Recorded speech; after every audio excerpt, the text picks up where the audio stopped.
रहमान रहीम। आप सबका शुक्रिया। जो आफ्ताब अफरीदी जो जज साहब थे उनका जो अलॉन्ग फैमिली उनका जो बेहमाना मर्डर हुआ उसके ऊपर मैं एक आज मज़ीद अपडेट है बड़ी इंपॉर्टेंट। उसके अंदर ये है कि एक तीसरा मुलजिम जो है बिलाल अफरीदी वल्द अब्दुल जलील अफरीदी उसको पुलिस ने पेशावर से अरेस्ट किया।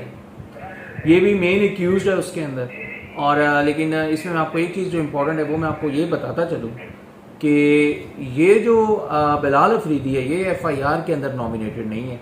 पुलिस ने अपनी एविडेंस की बेस के ऊपर अपना जो सर्कमस्टेंशियल एविडेंस और जो दूसरी हमने अपनी इन्वेस्टिगेशन की है, इंटरोगेशन की, अपनी वो जितनी अपने इसके टेक्निकल एस्पेक्ट्स से सामने रखते हुए एविडेंस कलेक्ट करने के बाद, कंफर्म करने के बाद ये जो मुलजिम है बिलाल अफरीदी इसको पुलिस ने पेशावर से अरेस्ट किया है। और इसका इस वकूए के अंदर किरदार ये था कि ये एक मुसलसल इंफॉर्मेशन भी पास कर रहा था और ये विड्स गाड़ी के अंदर जो ऑलरेडी अक्यूज्ड अरेस्ट हो चुका है दाऊद उसके साथ ये गाड़ी के अंदर भी बैठा हुआ था। इसने पुलिस के सामने अपना कन्फेशन मुकम्मल कर लिया है और उसके अंदर उसने ये सारा कुछ एक्सेप्ट कर लिया है कि किस तरह जैसा आपकी गाड़ी को फॉलो कर रहा था और फिर किस तरह बार इंटरचेंज के पास आके उसने उनकी गाड़ी को क्रॉस किया और वो पायलट में हो गया और पीछे से फिर किस तरह जो दूसरी पार्टी थी वो उसकी आई।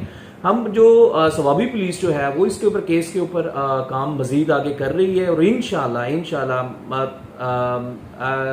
एम श्योर कि इंशाल्लाह हम जो सवाबी पुलिस है इसके जितने भी बाकी जो लोग हैं, जितने भी लोग हैं, चाहे वो नॉमिनेटेड है चाहे वो नॉमिनेटेड नहीं है और जिसका इस केस के अंदर किरदार है, इंशाल्लाह इस केस को हम कड़ी बाय कड़ी हम इसको सुलझाएंगे और जितने लोग हैं जिनका इसमें किरदार है उनको हम लोग पुलिस जो सवाबी पुलिस जो है वो इंशाल्लाह उनको अरेस्ट करेगी। अभी तक की अपडेट ये है कि 3 मुलजिमान जो हैं अजीज, दाऊद और बिलाल अफरीदी ये अरेस्ट हो चुके हैं और ये मेन मुलजिमान है। ये जो ये कोई उजरती नहीं है, ये जो ओपोजिट फैमिली है, जो जज साहब की जो मुखालिफ फैमिली थी जिसके साथ पर्सनल एनिमिटी है, ये लड़के जो हैं ये उस फैमिली में से हैं। आप सब लोग का बहुत शुक्रिया। मजीद अपडेट्स होंगी इंशाल्लाह on this I will keep you people updated. Thank you so much.